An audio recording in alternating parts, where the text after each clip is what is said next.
welcome to what is sure to be a thrilling Thursday. Do we have late breaking news coming in over the old-fashioned receiver? Okay, so we're going to forge ahead. I have some great friends here from Miss Burr's classroom. I've got Lily Royals, and I have Jack Sellers, who is going to be a camera crew member next year, correct? Mm-hmm. Yes, you've been doing a thing. I'm on trial for it. You're on trial, and so far you're making the cut. So I hope it's gonna work out. We are going to tell you some information. So listen up. Lily, what's for lunch today? So there's sub for hot lunch and PBJ. And no Fresh Express. No. And then tomorrow, the only option is PB&J, unless you happen to be allergic to peanuts, and then they'll figure something else out for you. So if you don't like PB&J, you might want to either, you're leaving early, so you could eat when you leave, or bring your lunch. I don't know. Who doesn't like PB&J, though? Unless you're allergic. I understand why you don't like it if you're allergic. Jax, how about the weather? The high is 92 and the low is 68. Very, very hot. And the chance of rainstorms as of now has left the forecast, which is good for Lugoff Elgin High School's graduation, which is tonight. But we really need some rain, y'all.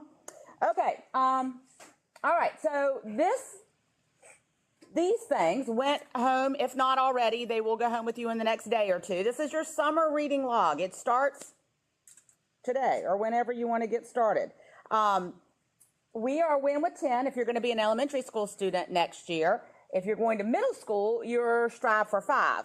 And then these are the programs that are being planned by the Kershaw County Library, and they're all free, all fun. This one, it's not on here. There's one where there it is, Go Wild Festival. So this is over at the Nature is Teacher Preserve, which is in Camden. It's not like way in Camden. It's not far after you cross the bridge that you. It's on the Wateree River. So when you cross that bridge, you're very close to Nature is Teacher. But they've got all these things, hands-on stations along the trail where the whole purpose is to get messy, like get in the creek and play and do all kind of stuff like that. So that should be lots of fun. So hopefully you'll get to participate in some of those things this summer, and maybe I'll see you there. All right. Lost and Found has moved again. It's still in the rotunda, but the tables are gone, and there are 2 benches. This one over here, the nice fancy one that, y'all know that kids made those benches? Years ago, we had a metal artist come to work with Miss Falk, and they made the design, and then the metal artist made the metal bench, and then kids painted it, kind of like y'all did your figures that are on the things out front. It might have even been the same guy. I don't remember because it's been so long ago. But anyway, that bench is full of stuff, and then this bench, which is right on the other side of this wall where the umbrella used to be, is also full of stuff. So, y'all, that stuff belongs to somebody. Come get it. Come and get it because it's going to Goodwill or somewhere after tomorrow. Okay. Student house leader apps were actually due yesterday, but we haven't picked house leaders yet. So if you want to turn them in today, go for it. Music group apps are due by tomorrow for next year. It's a half day today and tomorrow, and we're going to be leaving at 11:30. So it's going to be chop, chop, eat, go home. Miss Dixon is not having groups. So if anybody was confused about that, she's got no groups on today or tomorrow. Okay. The moment we have been waiting. Oh, no, never mind. Forget this. Skip it, okay? Happy birthday, Landon Palfrey. You get the day to yourself. You're the only kid that I know of in this school who's celebrating a birthday. So happy birthday, Landon. Time for the pledge. Please stand for the Pledge of Allegiance. I pledge allegiance to the flag of the United States of America and to the republic for which it stands, one nation, under God, indivisible, with liberty and justice for all. We pledge to serve and respect others, take pride in our accomplishments, learn all that we can, accept responsibility for our actions, use self-discipline in everything we do, practice honesty always. And our moment of silence.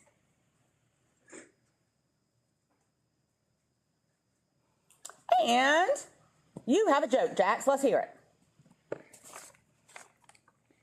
What's the best type of flower? What's the best type of flower for a boy to give his parents? The best type of flower for a boy to give his parents.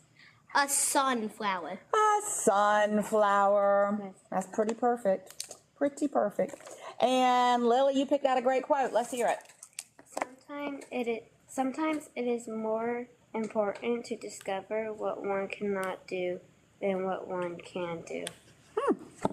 Guess that could have to do with like rule following. You need to know what you're not supposed to do so you don't get in trouble. Also safety. Like, if you are not able to do something, it's probably kind of dangerous for you to try and do it. So that's a good words to think on. All right. This day in history on May the 21st, 1932, the first woman and the second person to fly solo across the Atlantic Ocean was American aviator Amelia Earhart. She took off from Newfoundland, Canada, and landed 15 hours later in Londonderry, Northern Ireland. Pretty cool. She's a fascinating lady. If you don't know much about Amelia Earhart, you should research her. She disappeared on another flight, not this one. Obviously she landed but she disappeared and they've never found her. So it's kind of a history mystery that's pretty interesting to think about. And she was very brave and history mystery. She was also very brave and very bold for a woman of her time. So you should research her. She's a cool lady. Did you know, this is a botanical surprise that I still find hard to believe, but they tell me it's true. Bananas are technically classified as berries. But, botanically speaking, strawberries are not berries. What? I know. That's what they said. Okay. And then this one. Alien's name. Why does it have Alien's name? I don't know. I'm gonna have to I'm gonna have to look into that one. This one I did look into because I've never been to Paris, so I didn't know if this was true. Paris has no stop signs. There was one lonely stop sign for a while, but they got rid of it. So now there's none. So I don't know how driving goes over there. Probably stoplights. Oh, stoplights. Traffic lights? Maybe so. Okay, whoa. The Eisenhower matrix sort tasks into 4 categories. Urgent, important, do those things first. Non-urgent, but still important, schedule it. Urgent, unimportant, give it, somebody's got to do it, but you don't have time to do it, so you delegate it. You give it to somebody else to do. And then if you've got non-urgent things to do, or things that are just not important, well, maybe you don't have to do them. Maybe you can eliminate them. I don't know why that's called the Eisenhower matrix. Do you think President Eisenhower established that? It's the only Eisenhower I know of, but I'm sure there are many others. I don't know my presidents. Really? Yeah, I don't. I know I'm supposed to learn that like 2nd grade, but I still don't know them. Well, I don't know. I don't know that there's any particular age that you are supposed to learn your presidents. I don't know the learned order about them in by 2nd heart. grade, so I feel like I should have known. Others are easiest to remember. I don't even know the founding fathers. So we were talking, Ms. Harmon and I were talking about the founding fathers earlier this week because we are revamping the biography section. And so you know what a founding father is? Okay, that's good. So the people who were responsible for founding our country, those people who were here when we were still under British rule and they did big things to make that not happen again. But then you got your soldiers and I don't know. It's all very confusing, but very interesting. Very interesting and important to learn your history. Okay, that is our show for today. We will do it again tomorrow. Have a great day. Bye. Bye-bye. Bye.